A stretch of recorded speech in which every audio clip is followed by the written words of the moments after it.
You've flown many different types of aircraft. Oh boy, I sure did, yeah. Do you have an aircraft that you preferred to fly? The good old Harvard would be one, believe me. It was such a lovely aircraft to fly. It was great for aerobatics. You know, the Beaufighter, again, it wouldn't be my favorite aircraft to take up and have some fun in. It was a real brute of a thing, I'll tell you. It was, You talk a little bit in your memoirs about, you talked a little bit about navigating here and navigating in England. Can you sort of take us through, like, what differences would a pilot have noticed, especially at that time, in sort of navigating these different countries? Well, the navigating that we did in England was mostly over water, because we were flying out over the Atlantic from the Isle of Islay to check the aircraft engines, make sure they were good, and make sure that they could fly the distance, you know, from England to Africa. But you know, flying over water, you've no pinpoints, you've nothing that you can actually look down on them and say, well, we're on track. And, you know, when Stan would say, 15 minutes to landfall, my eyes would light up, you know, and I'll tell you, I was searching the horizon for landfall, and he was a good navigator, believe me, and it always turned up.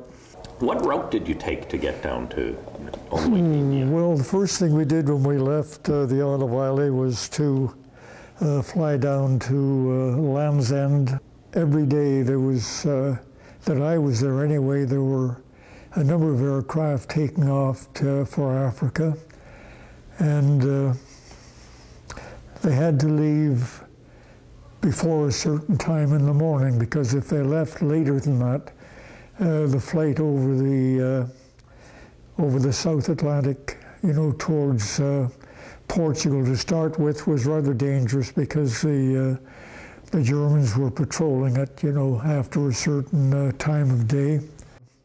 When our turn came, one of the fuel lights came on, you know, red, and so I shut it down, and I said, look, if you think I'm going to fly across the South Atlantic with a red light flashing at me on the dashboard, you got another thought coming. It's not going to happen.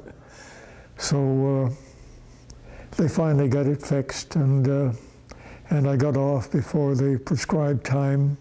I knew I would see the coast of Portugal when we were about halfway there to Africa, and there was cloud cover, maybe about 10 miles off the coast of Portugal and covering inland a bit.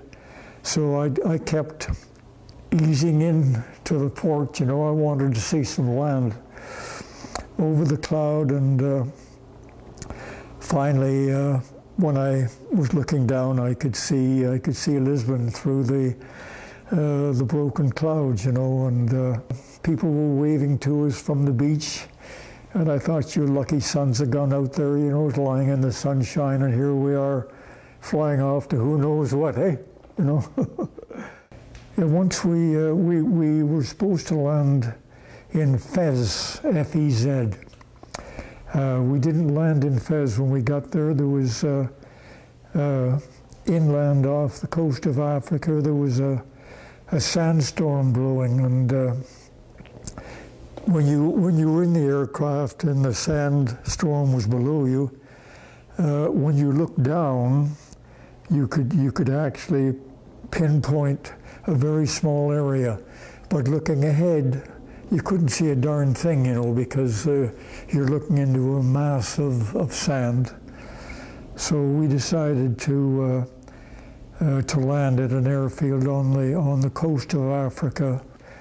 And I remember we had, Stan and I both had a thermos of tea.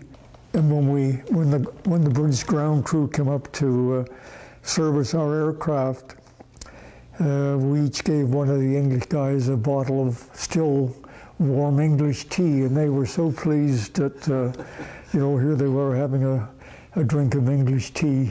It was warm. So then we flew on to Fez. We stopped about an hour and then carried on to Fez.